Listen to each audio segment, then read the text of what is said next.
Revenue శాఖ మంత్రి పొంగులేటి శ్రీనివాస్ రెడ్డి మంత్రి పదవి పోయేటటువంటి అవకాశాలు కనబడతా ఉన్నాయి.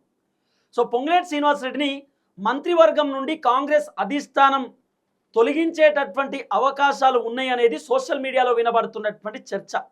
ఈ అంశం పైన చాలామంది రాజకీయ విశ్లేషకులు, సీనియర్ జర్నలిస్టులు రకరకాలుగా మాట్లాడుకునేటటువంటి కార్యక్రమం చేస్తున్నారు. ఈ మధ్యకాలంలో మీడియాలో అలాగే పేపర్లలో వినబడుతున్నటువంటి వార్తలు ఏంది? సుమారు 3 మంత్రులను రేవంత్ రెడ్డి క్యాబినెట్ నుండి తొలగించబోతున్నాడు అనేది కొంత వినబడుతున్నటువంటి వ్యవహారం. ఆ 3 మంత్రులు ఎవరు? ఫస్ట్ కొండా సురేఖ పేరు వినబడ్డది, తర్వాత జూపల్లి కృష్ణారావు పేరు వినబడ్డది, తర్వాత పొన్నం ప్రభాకర్ పేరు వినబడ్డది. ఈ 3 మంత్రులను రేవంత్ రెడ్డి తొలగించబోతున్నాడు. ఈ 3 మంత్రుల ప్లేస్లో వేరే వాళ్ళని తీసుకోబోతున్నాడు అని చెప్పి వినబడినటువంటి వ్యవహారం. ఈ 3 మంత్రులతో పాటు కోమటిరెడ్డి వెంకటరెడ్డిని కూడా రేవంత్ రెడ్డి తొలగించి కోమటిరెడ్డి వెంకటరెడ్డి ప్లేస్లో కోమటిరెడ్డి వాళ్ళ బ్రదర్ రాజగోపాల్ రెడ్డిని మంత్రివర్గంలోకి తీసుకునేటటువంటి అవకాశాలు ఉన్నాయి అనేది కూడా వినబడినటువంటి ఒక చర్చ. చర్చేం కాదు, డైరెక్ట్ పేపర్లలో వార్తలు వచ్చినాయి, మీడియా ఛానల్ కూడా వార్తలు వినబడ్డాయి. ఈ వార్తలు రేవంత్ రెడ్డి రాపిచ్చిండు అనేది కూడా వినబడినటువంటి ఒక వ్యవహారం.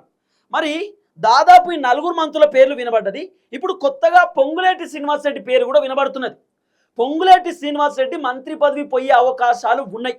పొంగులేటి శ్రీనివాస్ రెడ్డిని డైరెక్ట్ కాంగ్రెస్ హైకమాండే మంత్రివర్గం నుండి తొలగించేటటువంటి కార్యక్రమం చేస్తూ ఉన్నారు అనేది వినబడుతున్నటువంటి ఒక చర్చ. మరి ఎంతవరకు వాస్తవం?